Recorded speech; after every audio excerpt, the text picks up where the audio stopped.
We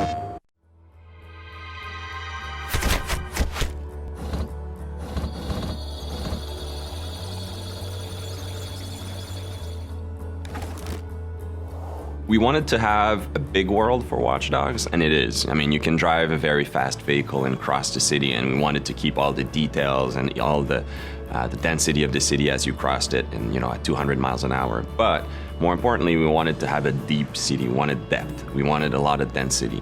If you go in any street corner in Chicago or in a major city, there's a lot of things happening around you, and we want to preserve all of that within Watch Dogs. Make sure that the city reacts to everything you're doing, and that we preserve that detail that is so unique to a modern city in North America.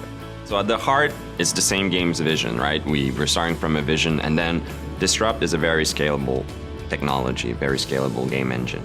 So what we're doing is we're preserving the game experience, but if you play Watch Dogs on the PlayStation 4, we want to make sure that we use all of the console's capability.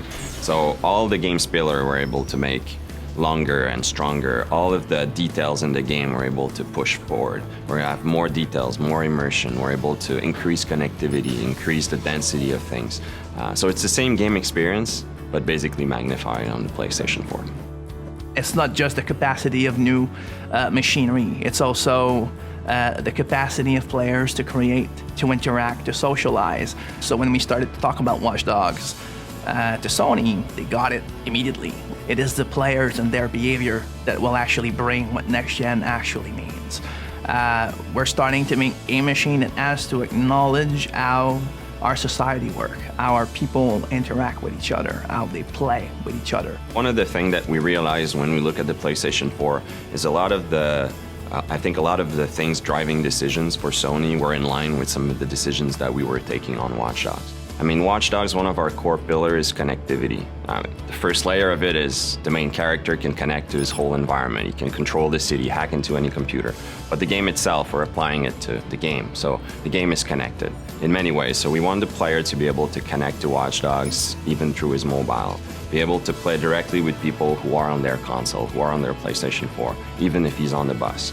Basically being able to be attached to our game world even when he steps out of the living room. We are definitely in Watch Dogs exploring very new way of expressing what online could be, what it means to be connected, especially in a game where connectivity is at the heart of it. We want the player to be surprised when he meets other players. We want him to be able to go from single player to multiplayer without having to go through a lobby, to menus, to various game settings.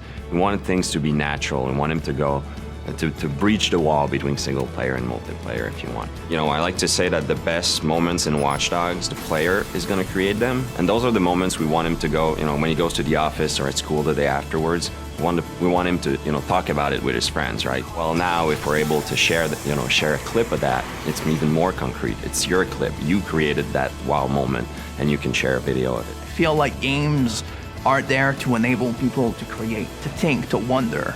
It's a lot more than just pressing buttons. Like, people need to never forget that when the player plays a game, his brain is extremely active, and he should be creating and filling the gaps as he plays. And I think that new machines like the PS4, their job is always to recognize that and give more power for a reason, like just provide more possibilities so that we can constantly grow that form of entertainment and make it better.